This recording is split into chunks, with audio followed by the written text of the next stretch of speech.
હજી સુધી ભુજ નગરપાલિકાએ પ્રી મોન્સૂનની કામગીરી ક્યાંય ચાલુ કરી નથી। આ બાબતે અમે રજૂઆત કરી હતી 4-5 દિવસ અગાઉ, ત્યારે એવો જવાબ આપવામાં આવ્યો હતો કે એ માટેના જે ટેન્ડરની પ્રક્રિયા થઈ ગઈ છે, હવે ટેન્ડર ખુલશે। આચારસંહિતાના લીધે મોડું થયું, પરંતુ આ કોઈ આકસ્મિક બનતી વસ્તુ નથી। આ દર વર્ષે આપણે કરવાની જ કામગીરી છે અને તંત્રને પણ ખબર હોવી જોઈએ, નગરપાલિકાના સત્તાધીશોને ખબર હોવી જોઈએ, અધિકારીઓને ખબર હોવી જોઈએ કે આપણે કરવાનું જ છે। તો આચારસંહિતાથી અગાઉ આ બધી કામગીરી કરેલી હોય। હવે ટેન્ડર ખુલશે, ટેન્ડર કોને મળશે, એ ક્યારે કામ ચાલુ કરશે, એ દરમિયાન મે પૂરો થવા આવ્યો છે। હવે અચાનક જો વરસાદ પડી જાય તો પ્રી મોન્સૂનની કામગીરી ન થવાના લીધે ઘણું બધું નુકસાન થશે।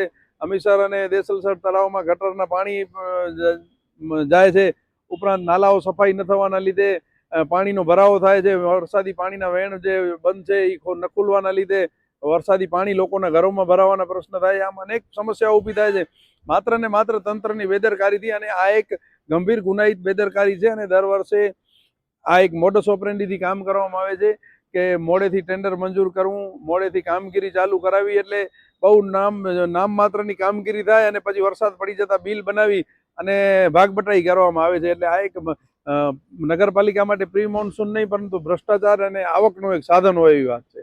ગયા વખતે પણ આવી જ પરિસ્થિતિ હતી। પ્રી મોન્સૂનની કામગીરી બહુ મોડે ચાલુ થઈ હતી અને અમુક થોડી જગ્યાએ નામ માત્ર દેખાવ પૂરતી કામગીરી કરી અને બાકી બિલો બનાવી અને ભાગબટાઈ થઈ હતી।